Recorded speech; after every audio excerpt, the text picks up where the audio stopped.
Sinimulan na ng GMA News ang fact-checking o pagbusisi kung may katotohanan ba ang mga pahayag ng mga kandidato sa kauna-unahang presidential debate para sa eleksyon 2016 noong linggo. Kabilang dyan ang pahayag ni Vice President Jejo Marbinay tungkol sa kanyang mga minanang ari-arian at ang pahayag ni Senator Miriam Defensor Santiago na wala siyang anak na nagsisilbi ngayon sa gobyerno. May report si Jamsi Sante.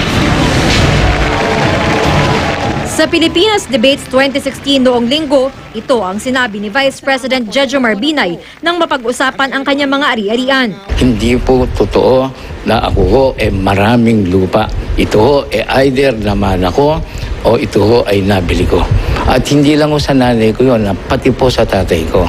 Sa kanyang pinakahuling Statement of Assets, Liabilities and Net Worth, inilista ni Binay ang 12 real properties, mga lupa at bahay na may current fair market value na mahigit 40 million pesos.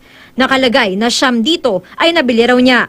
Isang property sa Laguna ang dinonate daw sa kanya at dalawa lang yung property sa Isabela at Batangas ang idineklara niyang mana. Ang hatol, marami ba o hindi ang 12 property? Nang mapag-usapan ang issue ng political dynasty, kinontra ni Senador Miriam Defensor Santiago ang sinabi ni Vice President Binay na meron din siyang anak na halal sa pwesto. Si Miriam, meron ho siyang anak na halal.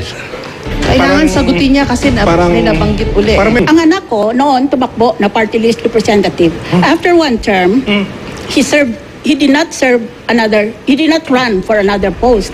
Ang anak ni Santiago na si Narciso III ay minsan naging kinatawan ng party list na Alliance for Rural Concerns mula taong 2007 hanggang 2010. Pagkatapos ng kanyang termino noong 2010, hindi na ito tumakbo para sa re-election.